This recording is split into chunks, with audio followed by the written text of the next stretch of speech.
All righty. Welcome into the Late Night Gamecocks show. I am your host, Matt Anderson, and joining me, as always, is my co-host, Alex Jones of thebigspur.com. Alex, man, I got to say, I love your background. Way to rep the site.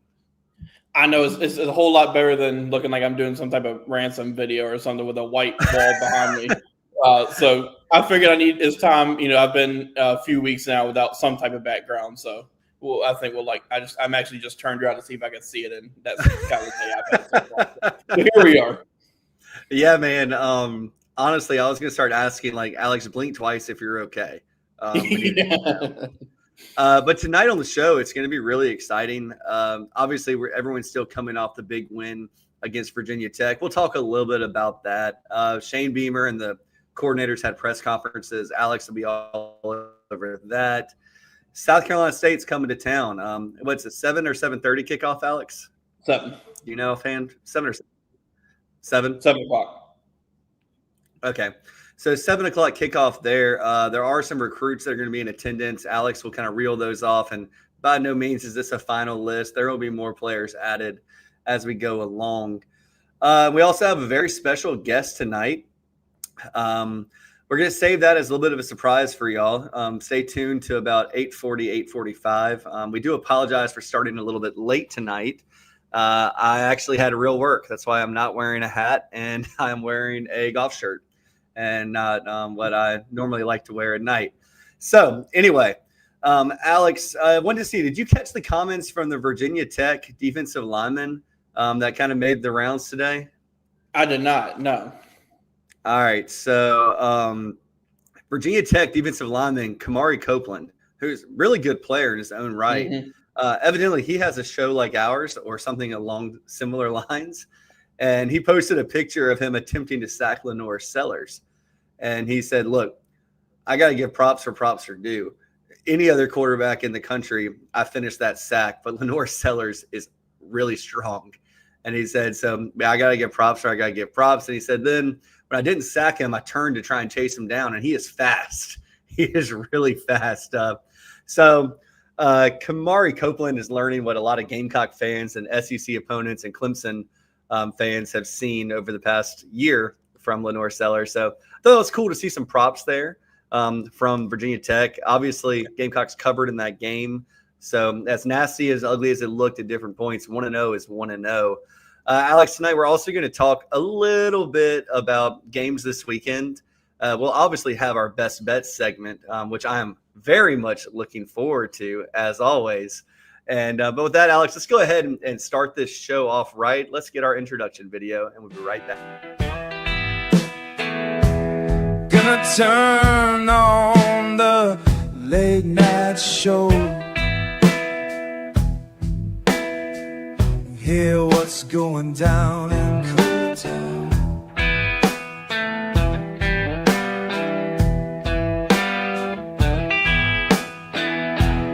I said I'm turning on late night show. Yeah, my cots will let me down.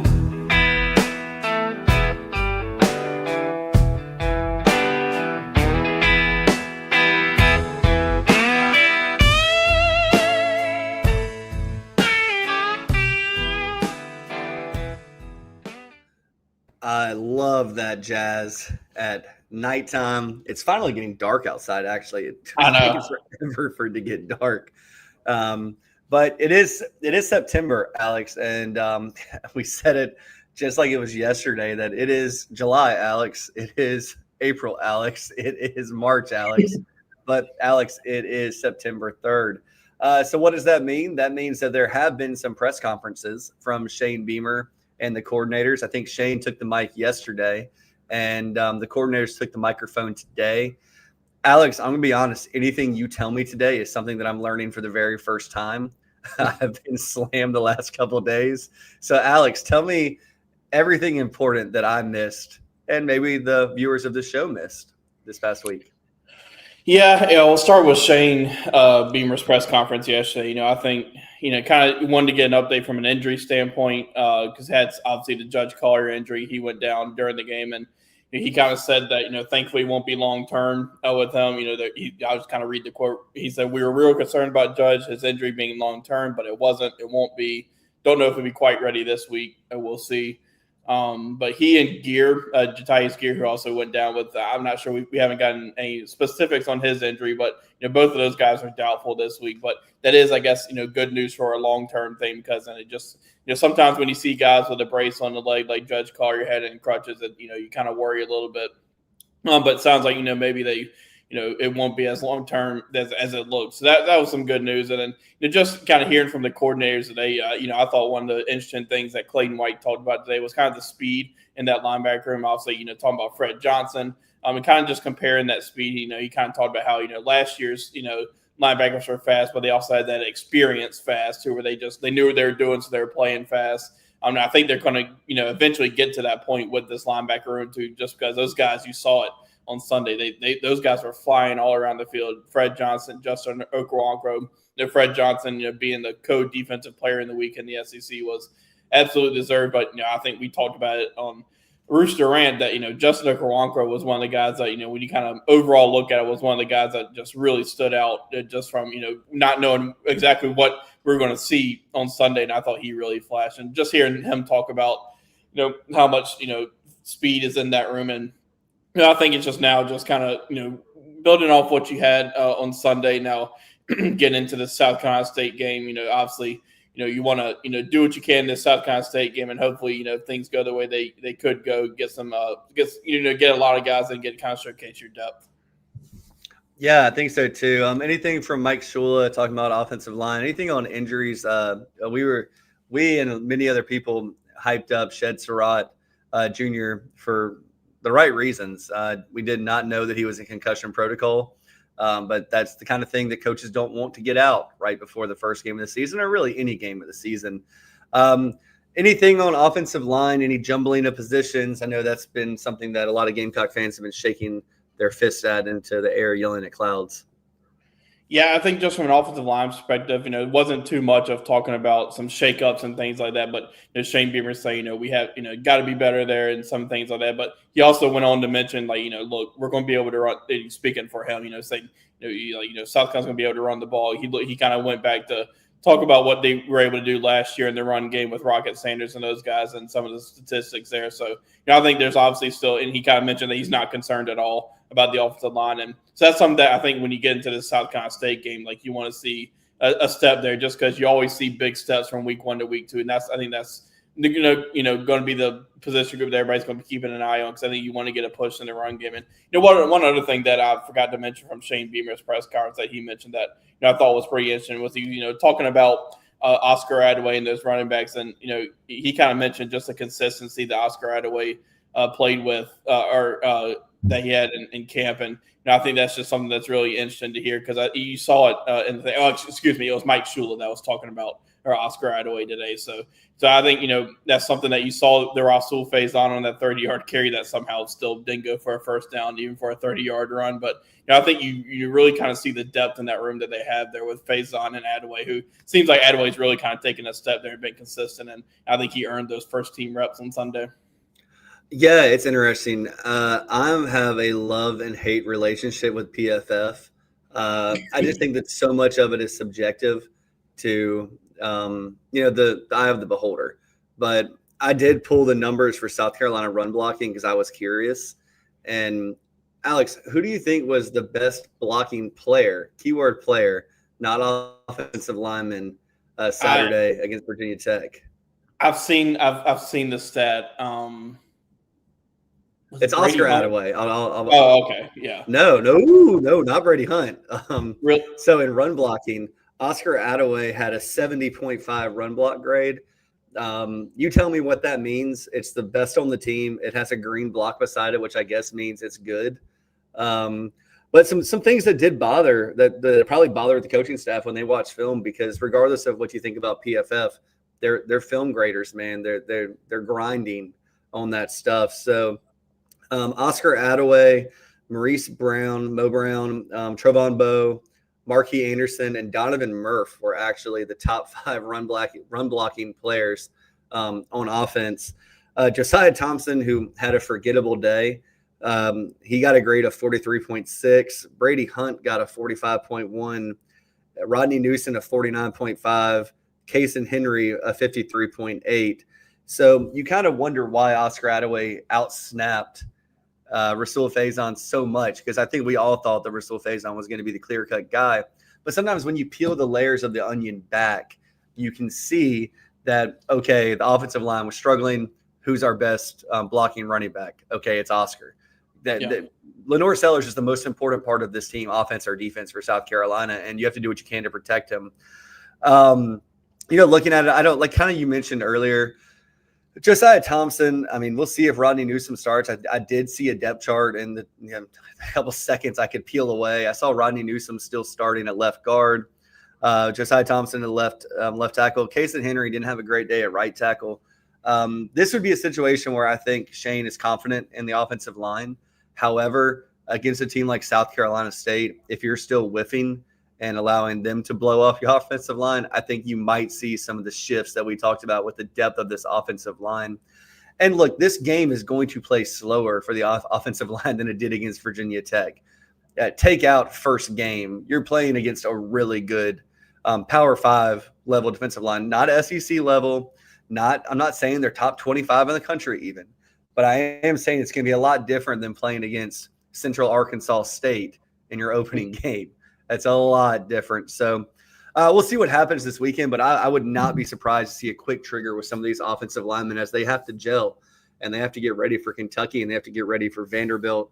Some other stuff from PFF, just defensive grades here. Gabriel Brownlow-Dindy had a really good game. I think it showed up on the field, but he had a 89.2 grade on rush defense, a 72.2 grade on tackling, and a 72.4 grade on pass rushing. So overall, an 89.7. There's a reason he was a 5-star, y'all. He was a 5-star, and Travian seems to have unlocked some things. Fred Johnson had a great day. Don't need to tell you that. Brandon Cisse, DQ Smith, and Justin O all had good games. So did Peyton Williams. It kind of goes to what I said earlier. I'm not that worried about this defense. This defense did not give up a touchdown. They forced a red zone interception in the end zone with Fred Johnson. This defense is going to be just fine. So there's really nobody on – I mean, to be surprised enough, Dylan Stewart didn't have a great grade. He was sub 60 according to PFF in that game, and I don't think anybody's worried about Dylan Stewart. No. I mean, he affected the game. Like, he was – I mean, Kyron Jones, there's multiple times you can go back and watch the highlights. Kyron Jones is having to get out of the pocket because Dylan Stewart's doing something to affect him. Yeah, so. Real quick, I want to give a shout-out to my mom. She just texted me and said, shout out to Madre because I'm getting to watch the entire episode live tonight. So shout out to my mom. Love you, Mom. Keep it going, Alex, here. We got South Carolina State coming in this weekend to South Carolina. I'll be honest, I have not done any research on South Carolina State. I don't even know. Did they play last week? Yeah, they played Wofford, beat Wofford by 16-15. Okay. 16-15, beat Wofford. This is a game where I think South Carolina should impose their will. It's a low-scoring game. I don't anticipate South Carolina struggling to get into the end zone. Yeah, Steven, I see you in here. I did give my mom a shout-out. I don't really see anything in this game that we need to really harp on. I think it's just going to be about improvement and consolidating around an offensive line, maybe going into Kentucky. But Alex, any parting shots? Does Howell get a touchdown this week? Yeah, he could. I was going to ask. So right now, there hasn't been a line that's been put out for this game. Where would you put it? Oh my gosh, I was in 36, yeah, 35 and a half. 30s. 35 and a half, 39 and a half, somewhere like that. I feel like it'll be tomorrow. The line will probably come out. Somebody will have it at some point tomorrow. And I was thinking mid-30s, somewhere in there. Well, don't forget, in about 15 minutes, we're going to have a very special guest that I talked about who might have some insight there for you, Alex. So hold that question. Question back. Okay, so, Alex, we said a spread. I'm just going to throw out a number here, a prediction for South Carolina. I'm going to say 56-10, 56-7, 56-3, something like that. I wouldn't be surprised if it's shutout. Yeah, I'm right in the same ballpark. 53-7. Like it's hard for this game just because you don't know how long the starter is going to be in, things like that. I will say that, like, about South Carolina State, give them, got to give them some respect because Chennis Berry is a really good head coach. They had a really good year last year. He did great things at Benedict before he went to South Carolina State. Like he'll have his guys ready to play, and they got some intriguing players as well. Yeah, no disrespect to South Carolina State, but there's a reason that of the teams that lost in the top 25 or struggled, none of them lost or struggled to, sub Power 5 teams or old Power 5 teams, whatever you want to call it. There weren't. Well, Kentucky played. Was it Toledo or Tulane? That one got kind of dicey. Toledo, yeah. Yeah, Toledo. But Alex, really quick, who do we know that's going to be on campus this weekend? This list is going to grow, but it is the first game at home for the Gamecocks at Willie B. Yeah, so it's obviously Wednesday, so names are starting to come out, but that list will probably continue to grow throughout the rest of the week. A few of the biggest names that will be in Trent Seaborn, who's a 2027 class. Obviously, that's going to be mostly what this visitor is going to be in that class and in the future classes. Trent Seaborn, he's a quarterback out of Alabaster, Alabama, that South Carolina's really zeroed in on. 4-star guy, top 200, 220 player in the country. He'll be in. A name that we've talked about a lot on here, Trey Cigar, running back from Burns. He's scheduled to be in. A few more in-state guys who are going to be really good players in this 27 class. Christian Jackson, a wide receiver, 4-star wide receiver from Ridgeview. And then Jaden Bryant from Irmo. He's scheduled to be in. Defensive end, a really good edge prospect. We'll talk about it here, in future shows. But we talked about how good this 26 class in-state was going to be. But 27 is going to be pretty good too. Another guy, kind of Al State guy that they've really kind of zeroed in on, who's going to end up being one of the top linebackers in the country more than likely, is Jalathan Mayfield. He's scheduled to be in. He recently visited, I think, in the spring. I think I actually caught up with him after that and talked to him for a little bit. And I think so. It's good to get those guys, and then you have some commitments. And I just saw Anthony Baxter a little while ago, the offensive lineman out of South Point. Said he's going to be there, but some other guys who are scheduled to be in it, Jamel House will be there, Tristan Lewis, Jazavian Currents, KJ Johnson, Cassie Barnes, who I saw Cassie, Hale McGranahan and I went to Charlotte to the Panthers Stadium to watch some high school games going on there, and Cassie Barnes and Grimsley was there. And, I've seen that guy in person twice, and he's a Torian-grade defensive back, just those big, tall, long arms. He's a really, impressive prospect. And another guy that tweeted today that's going to be this Ronald Trey Moore, a defensive lineman out of Sewanee, Georgia, that they offered in the summer after I camped. So this list, that's some of the guys right now. Oh, you forgot a big one that I casually saw right before I hopped on. He's literally big, humongous. From Georgia, 6'9", 340 pounds. Sam Appel, the offensive lineman. Yes, he's South Carolina's been in a good spot there for a while with him. He's a guy that I pulled up his profile real quick to get his exact size, but a very good looking guy. 340. Yeah, really good prospect. He's a guy that you have to battle Georgia there for, but they've been in a good spot there for a while, and it's big to get him back on campus as well. Yeah, I think so too. Looking around here, Alex, some major SEC games this weekend. I don't know how many of these games are major. It's still so early in the season. There's not much you can gain from some of these, but some of them you can. 3:30 p.m. You have Ole Miss at Kentucky. Both of these teams are on the Gamecocks schedule this year. Kentucky is going to be coming fast and furious to Williams-Brice Stadium soon. Well, maybe not fast and furious, but Kentucky has been just a Achilles heel for South Carolina, and it seems like that bugaboo has been itched, if you want to say, and it seems fine. And Kentucky's certainly not on the uptrend right now. As we talked about, they struggled with Toledo. I'm excited to see Alston Simmons, the quarterback for Ole Miss, against Kentucky on the road. We'll see what he can do. He's been talked up, and say what you want about Stoops. He's still not a terrible coach. He's going to scheme something up for a kid making his second start. Maybe he started a game last year. I can't remember. Then you have Kansas at Missouri.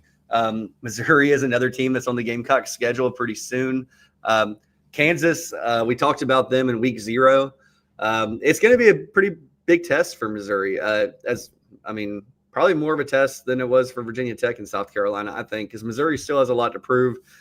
They did what Missouri does, winning 61-3 or something. This is Kentucky used to do it, but Missouri definitely cleans house on these early season non-Power 5 games. So we'll be watching that one at 7:30. Unfortunately, most people will be either in the stadium and not able to watch it at all, or will be on their couch watching the Gamecocks play South Carolina State and maybe channel surfing during halftime, during commercials, that kind of thing. But you have Michigan at Oklahoma. I looked at this, Alex, and I think that Oklahoma's a 5.5-point favorite over Michigan. Michigan starting a true freshman at quarterback, albeit a number one overall player in the country, true freshman at quarterback. I thought he had good moments in their game this past weekend, but I can't take much from it until I see him play some real opponents. And John Mateer looked great, but again, who was he playing? Then you have Vanderbilt at Virginia Tech, and WJM is all over it here in the chat box. He says should get some good film on Vandy this week. Chance to see how we both played against VT. Yeah, this is what I'm really going to be watching because no offense to Charleston Southern, my brother, like we talked about before, played college basketball there. Love the Bucks. Go blue, go gold, whatever they say. Go gold, go blue. They were no match for Vanderbilt and Diego Pavia. So that'll be a big matchup there. And you're going to get good tape. Exactly what WJM said. You're going to see what Vandy was able to do against Virginia Tech that maybe South Carolina couldn't do. Maybe you take some wrinkles there. And then if Virginia Tech can give Vanderbilt fits, Drones isn't Lenore Sellers. Nobody is. But he is a really good quarterback that threw some dimes against South Carolina. So we'll see how that matchup goes. That'll definitely be a game that I rewatch for sure before we have our show next Wednesday. Like I said, the other teams that are on the schedule, the Gamecocks have games against this year. We're not going to learn much, but just watch and see. The thing I'm looking at right now when I'm watching these teams play against traditional, non-power teams is, do they give up sacks? Do they throw interceptions? Are they able to get pressure on the other team's quarterback? Are they forcing interceptions? I'm going to be looking at yards per pass attempt on offense and defense. I'm going to be looking at rushing yards yards per attempt, but also just total yards, see how many guys are touching the ball, try and whittle down who their primary guys are. So that'll be fun. Alex, one other thing I think we needed to talk about. I want to get your thoughts on something. So the ESPN FBI, obviously is always updating. And today was looking at some of the win probabilities for South Carolina and put some up on the site about it just a little while ago. A couple things I found really interesting. So last week before week one, South Carolina had a 39.8% win percentage chance against, or win probability against Alabama. Today it's up to 60.4%. That is a huge jump. Then the other one that really that next week that kind of stuck out was Ole Miss. Going into week one, South Carolina had a win probability of 42.6%. Right now it's at 29.6%. So that's just interesting how much those have changed. And, the Alabama one I can kind of see, but, I think Ole Miss is going to be a tough game without a doubt. But, I'm surprised that win probability dropped that much. And not that it means a whole lot, but that's something I found interesting. It is something interesting because all that's based on algorithms, it's statistical output. It's a million different things. I don't know their proprietary formula for how they, make those rankings. I can't speak for KenPom. Like, I'm a big basketball guy. Everybody knows that. With basketball, KenPom is on the record saying that, after the first 10 games of the season, that's when you can really use his rankings.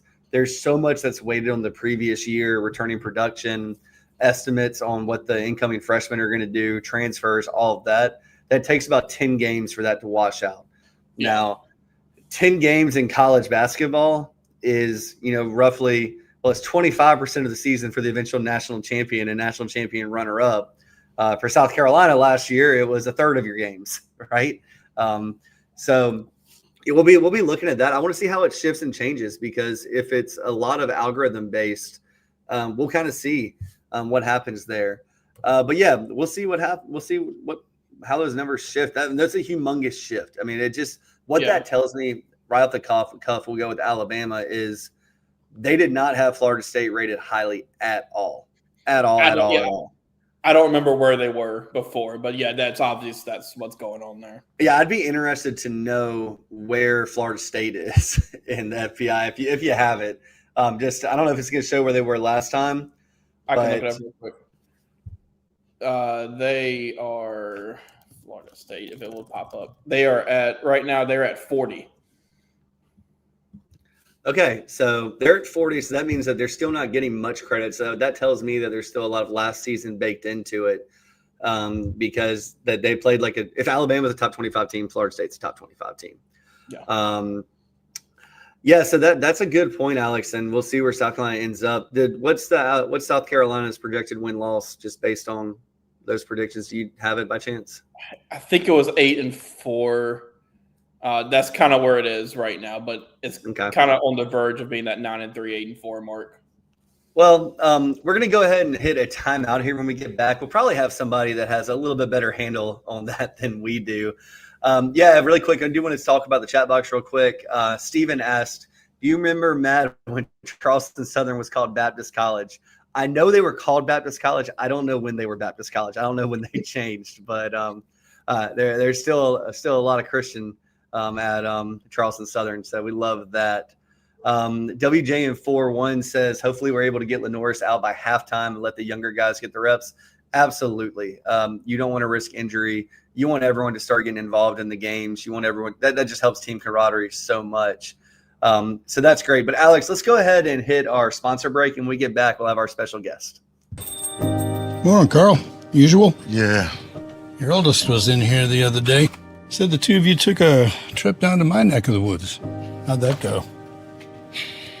You might as well give me one of those Carolina cars while you're at it. I knew I'd like that one. Yeah. There you go, my friend. Thanks. Hey, Carl. Congratulations. See you tomorrow, Freddie. You bet. JC Sherbert here. Had a brilliant idea that some good friends of mine in Florence have told me about. Next time you're having a wedding or an event or anytime you got to feed a bunch of people, talk to my friends over at Flavortown Eats and Events. That's right. It's a food truck / trailer. Prepares the food fresh on site right there for you. No hassle. It's absolutely delicious. They'll come out, turnkey solution to feed the masses at your event. Go to their website right now. flavortownflow.com. That's flavortownflow.com. They have all the contact information you need, and they are a proud sponsor of the Late Night Gamecock Show and the Chief Sports Network. Welcome to Palm Casual Patio Furniture. Because we are the factory, Palm Casual has the ability to offer the highest quality outdoor furniture paired with world-class service. Since 1979, our factory showrooms have done our best to make the buying process as easy as possible for our customers. Our understanding of the many factors that go into your decision has helped us create our 30-day trial period that increases the level of comfort our customers feel during the shopping experience. Visit us in Somerville, Mount Pleasant, Myrtle Beach, and Bluffton, and online at palmcasual.com for our products and out-of-state locations. Go Gamecocks! This is the Late Night Gamecock Show with the pride of Hampton County, Alex Jones. And with the king of late night, Matt Anderson. Go Gamecocks!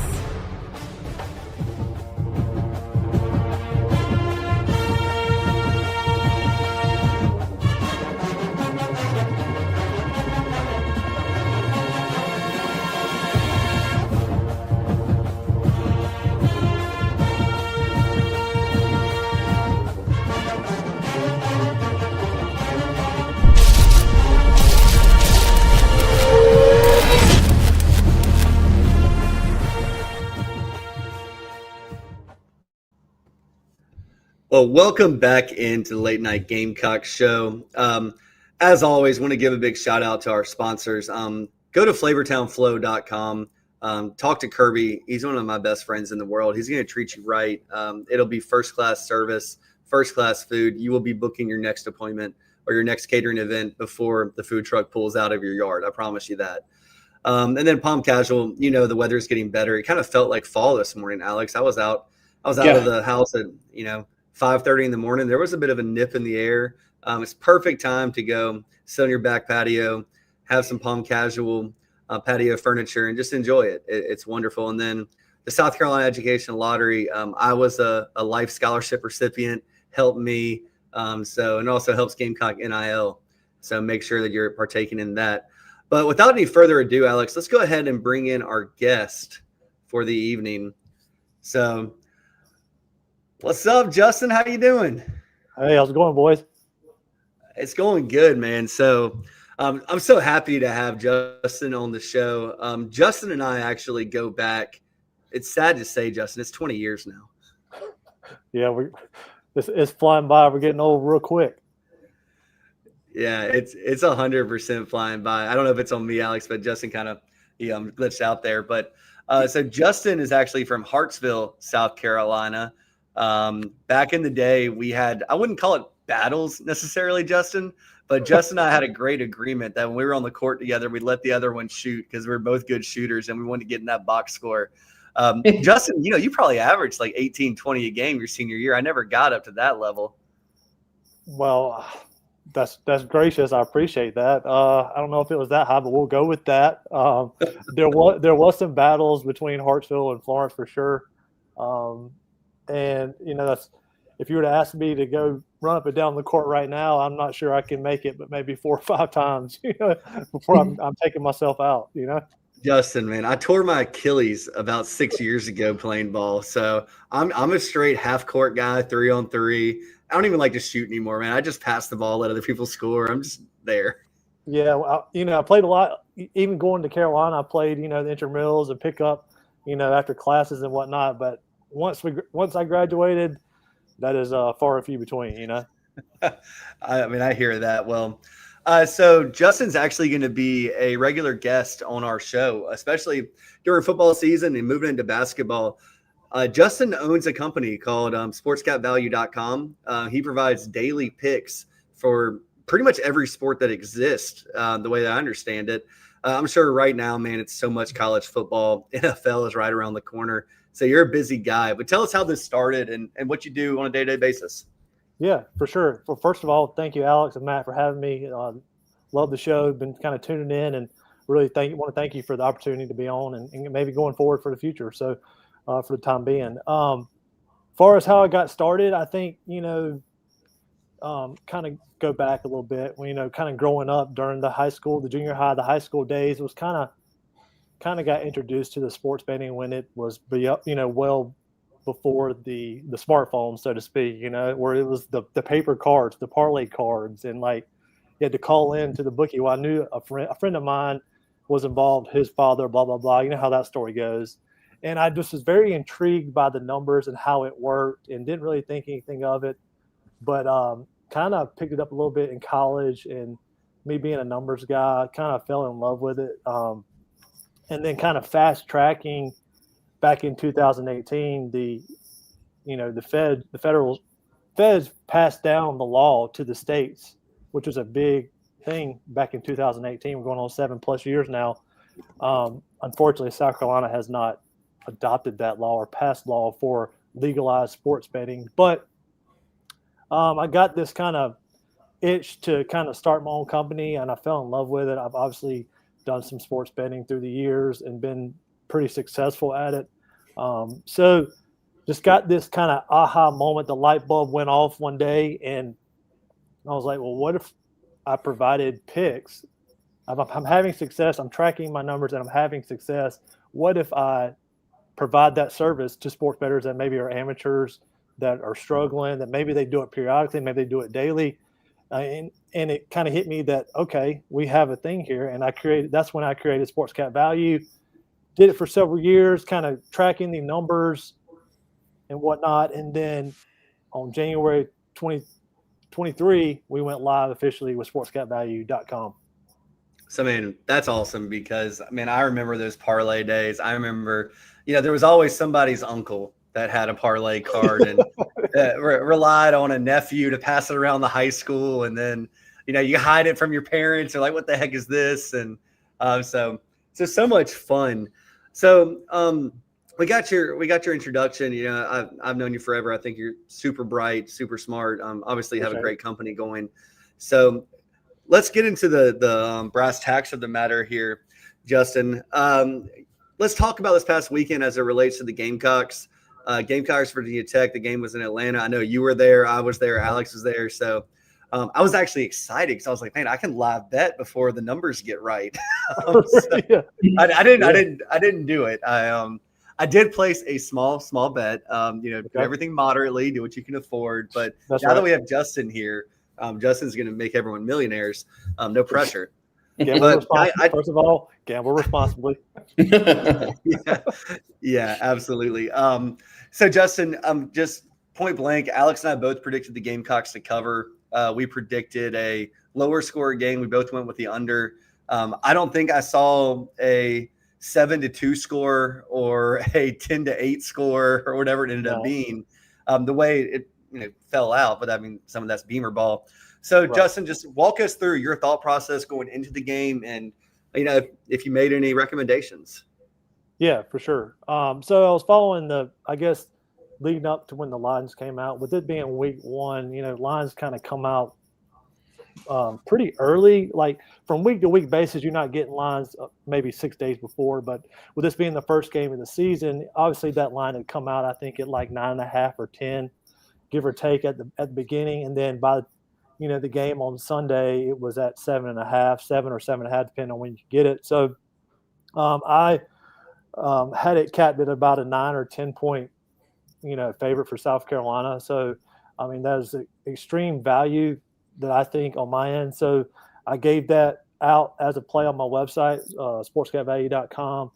And that was a 3-unit play. And going into the game, I knew Virginia Tech was going to be really tight up to kind of possibly leading in the first half. I kind of expected South Carolina to be a little more physical than what it was, kind of seeing how it played out. I thought Virginia Tech was a lot more physical than we thought they were going to be.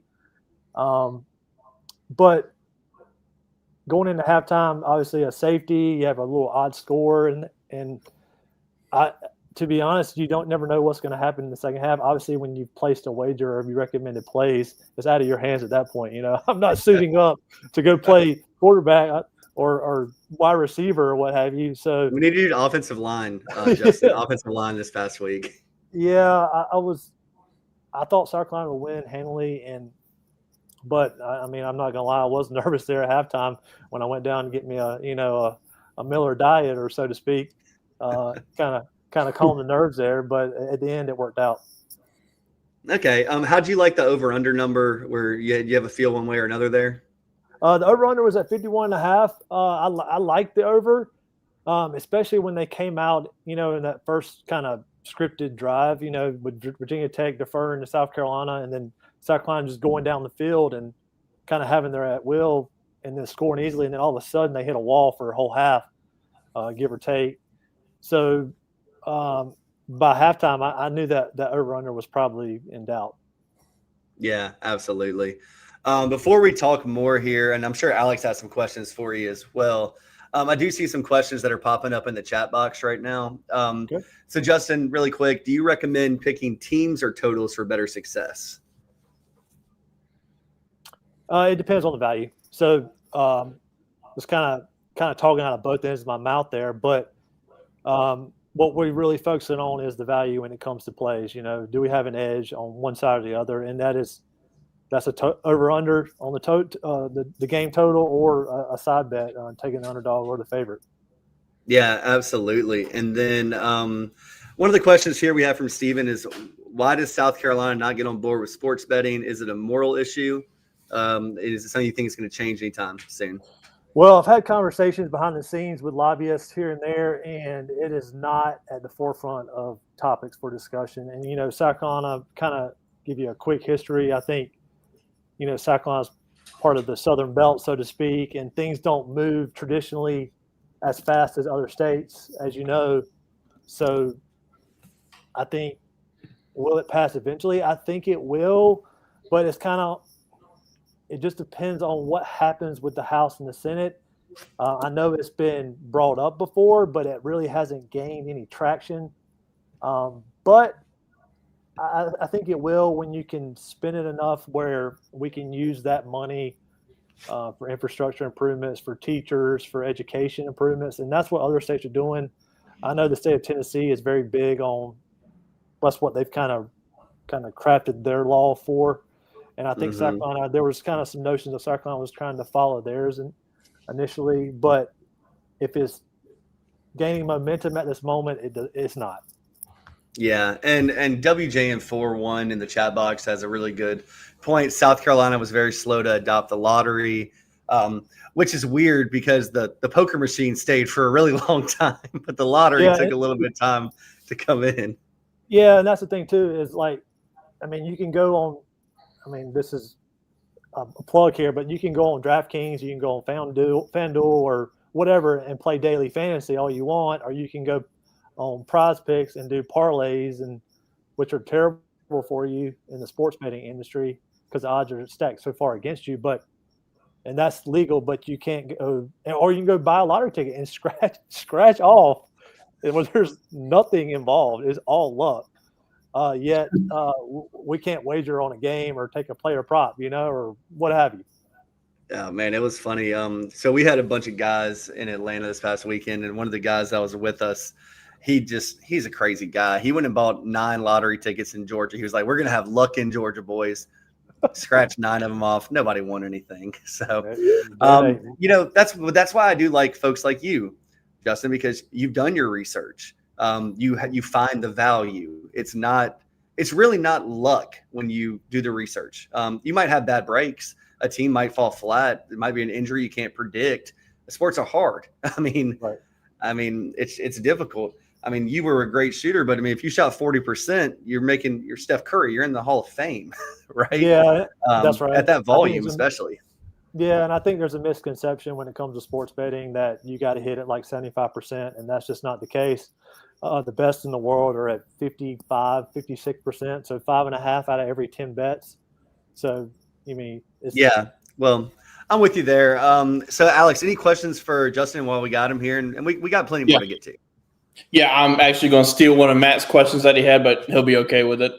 South Carolina had, I think, preseason was a 7.5, 8.5 win total team. Yes. Kind of before going in, did you kind of agree with that number? And then did anything with that week one, whenever Virginia Tech did anything change your kind of opinion on that? Well, when it came out, the 7.5, I liked it. Obviously, we know South Carolina being the SEC, the schedule is going to be brutal year in and year out. But what we had coming back at quarterback was Sellers, and I think the defense being very underrated. And you never know, like when I'm judging the win totals for a team, especially South Carolina in this case, I had us at 8 to 9 wins. With that, us beating Virginia Tech, when you're kind of looking at each game, going down based on what each team is bringing back, how they've hit the portal and whatnot, I knew this was a must-win for South Carolina to get off in the right direction to cover that 7.5. And it came out at plus money. I think it was at plus 120, 130 at 7.5. And in the betting world, I hammered that, so to speak. You know what I mean? Totally. So this is a question that Alex had a little bit earlier. Alex, how about you go into your ESPN, however their algorithm's called? You had a question about how teams moved, how predicted odds of winning shift. Maybe Justin can provide a little bit of clarity there. Yeah, so in ESPN FPI had, obviously going into week one had South Carolina as I think it goes around like a 30 or so % chance of win probability against Alabama.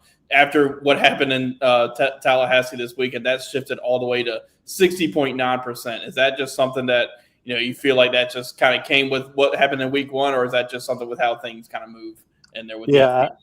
Absolutely. Yeah, I mean, basically they're using that based on they're ranking each team week in and week out based on the prior week performance. Yeah. And using that to compare one another. So I wouldn't put too much, stock in those and what the FPI or whatever they're kind of coming out with. But in regards to the Alabama game and how they looked, right now you would love South Carolina if they play tomorrow, but unfortunately we don't play them until mid-October. And in the sports betting industry, a lot of things can change. So whoever they're playing this week, I feel sorry for them playing Alabama. Yeah. Absolutely. All right, so this can be fun, Justin. This is your first time on the show. You might know this. Alex and I do something called Best Bets. Okay. And we always just pick 5 games. It could be obscure. It could be top 25. It could be SEC. Most of the time we pick games that people are going to watch, right? Okay. So they can either yell at their TV and say, look how great Matt is, or look how terrible Alex is, or vice versa. Alex, I didn't mean to do that to you. But so obviously on your site, you're coming out with daily picks. Correct. So you had picks that came out today for something. You're going to have picks that come out tomorrow for something. Right. Looking ahead, and we want everybody to subscribe to Justin's site. So he's going to prove his worth here a little bit. But first and foremost, is there anything on week 2 in college football that you're keeping an eye on right now, or you would say, hey, I like it?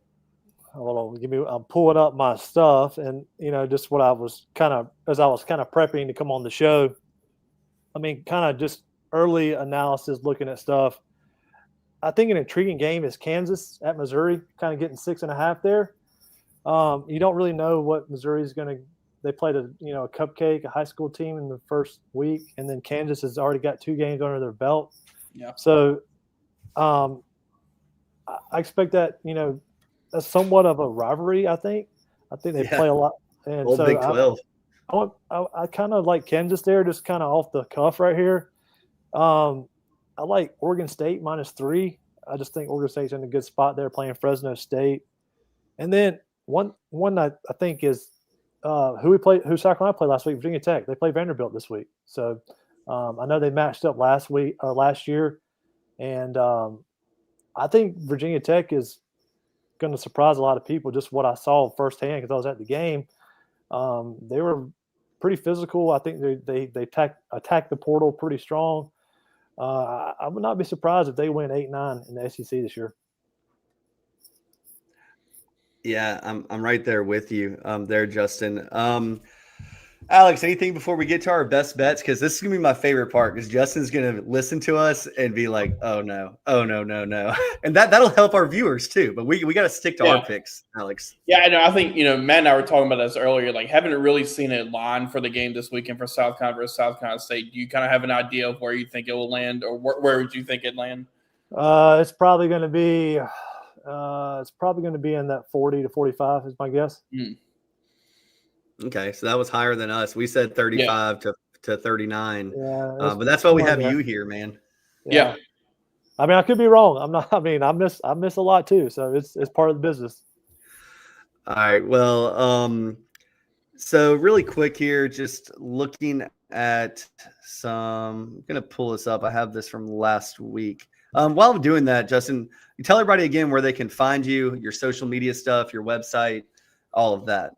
Yeah, so our website again is sportscapvalue.com. I think you see it on the screen. And go to our website, or you can follow us on any of the social media platforms. It's at sportscapvalue. Pretty straightforward for all our handles. And then I have obviously the Sports Cap Show, my own podcast that we do on not as consistent as you guys are, but we're getting there, talking all kinds of sports and whatnot, and kind of recapping Gamecocks here and there. So sportscapvalue.com. Man, we're gonna be supporting you. I looked at the website the other day. You can't beat the bang for the buck, y'all. $300 for the year, and you're gonna get picks every single day, all the different sports. $30 for a month. You just want to do a trial. You want to see how it works for you. Look, you might catch the hottest month that ever existed. Okay. That's right. The key with this, if you're going to do it, is consistency.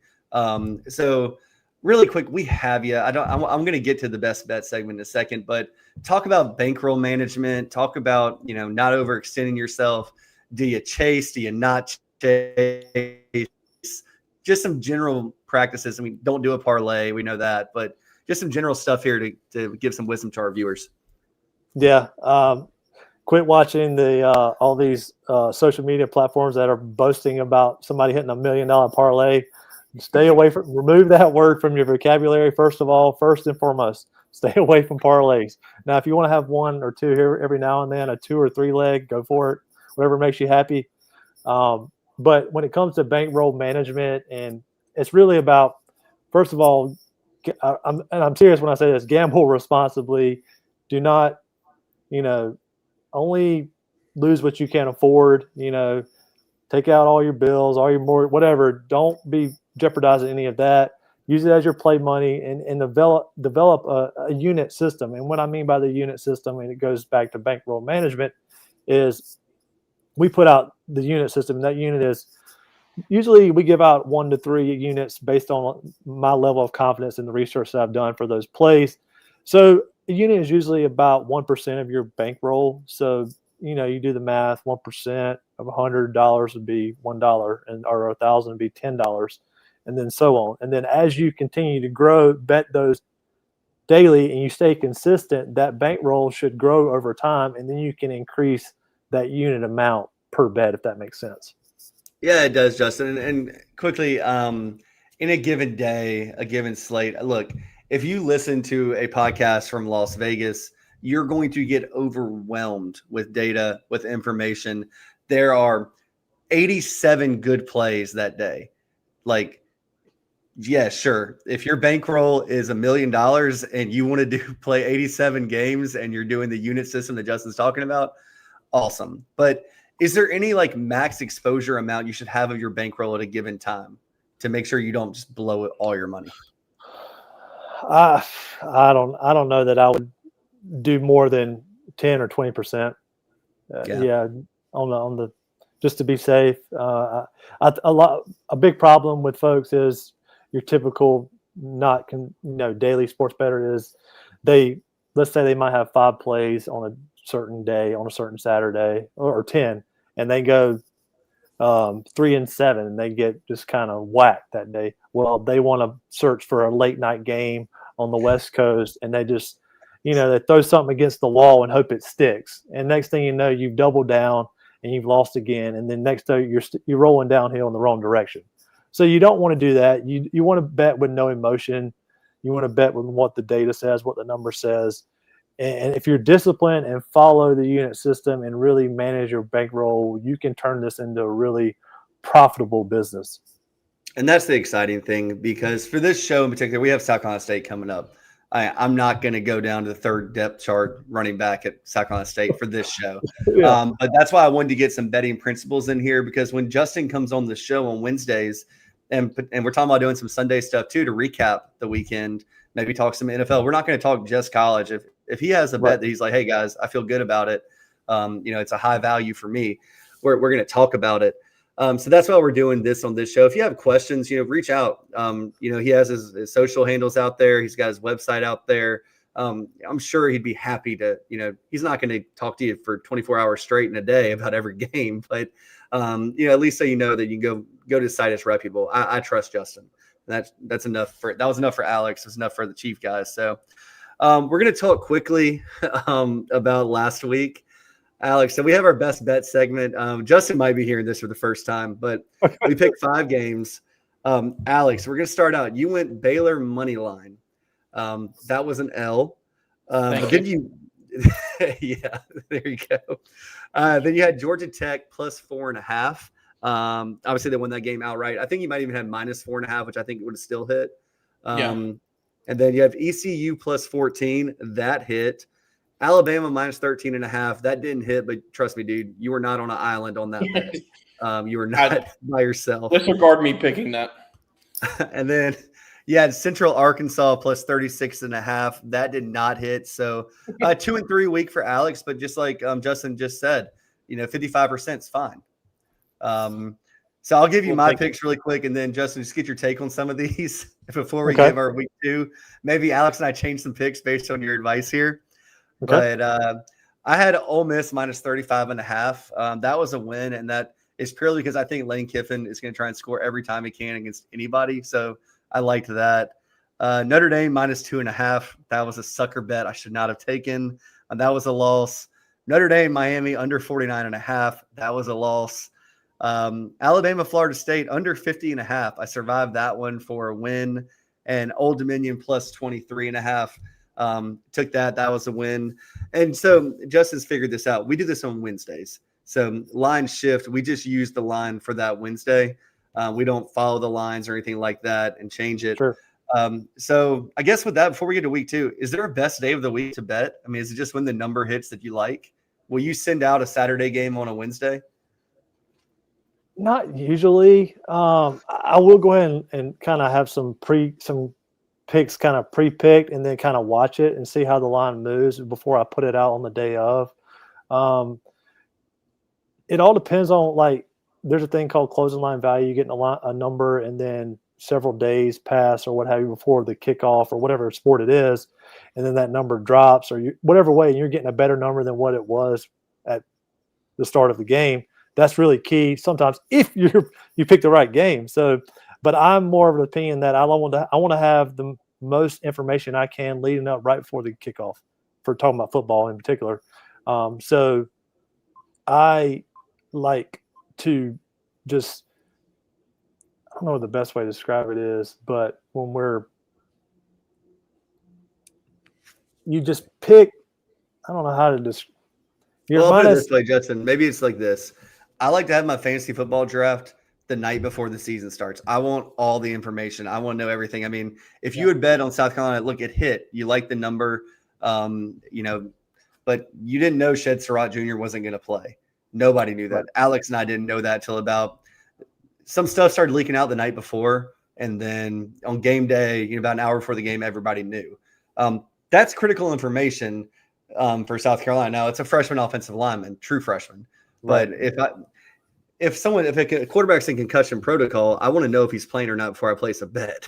Right, and that's a good point. I failed to mention was, I mean, injuries is key too, especially in football being a physical sport. If I place a bet on Wednesday and the game's on Saturday, the line may move. So if I have for example, if I have South Carolina -7 and a key player's out, and then it drops to South Carolina -3, I just gave up a whole ton of value, 4 points worth of value, which could be huge in the game. So I think the sports books are looking to find that middle ground so they can get you on the juice and whatnot, and go from there.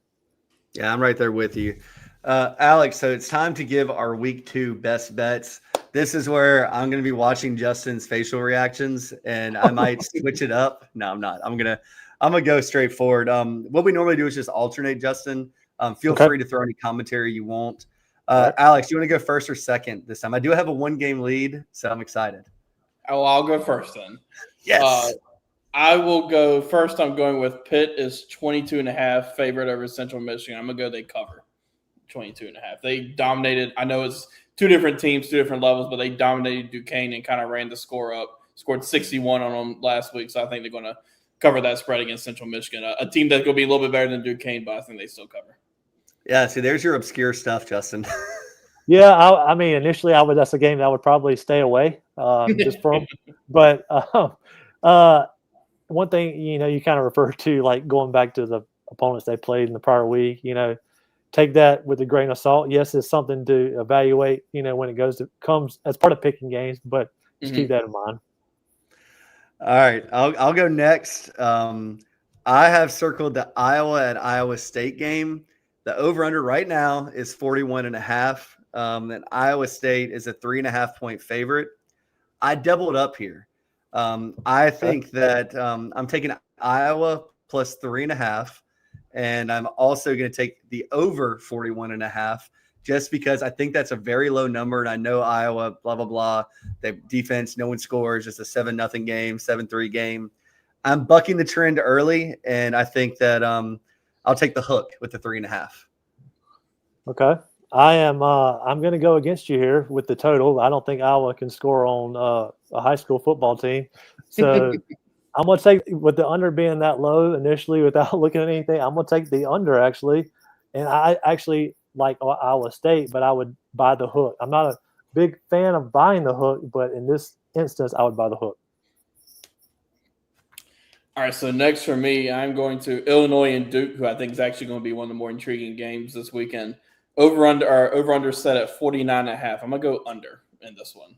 I feel like it's a team that, Illinois specifically, they kind of under Brett Bielema play some defense. So I think it's going to be under in this one. That's what I'm going with. I like it. Right. And just a food for thought in that line, that line seems a little low for Illinois being -3. Just keep that in mind. Okay. All right, my next one. I am going to Texas for this one. I'm going to the Baylor SMU game. The over-under is 64.5. Big number. SMU is a 2.5-point favorite. Give me SMU minus 2.5. I love it. Love it. Yeah. Yes, I love it. Go for it. Hammer it down. Let's go. Hammer. Y'all heard it first from me, and then Justin backed me up. So that's all I needed. There you go. Go ahead, Alex.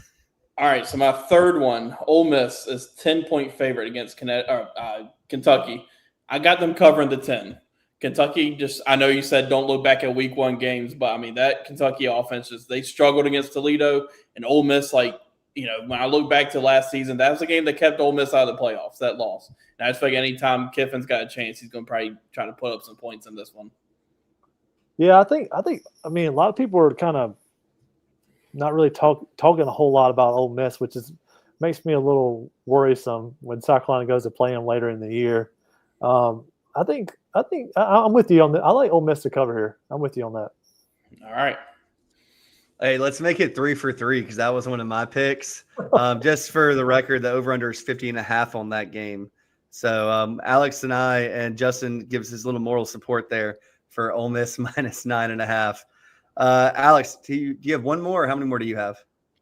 I think I have one more. All right, go ahead, buddy. All right, so Missouri, Kansas. We talked about this one earlier. Mm-hmm. I've gone back and forth. I'm going Missouri is going to cover in that one, 6.5. Kansas, I don't know.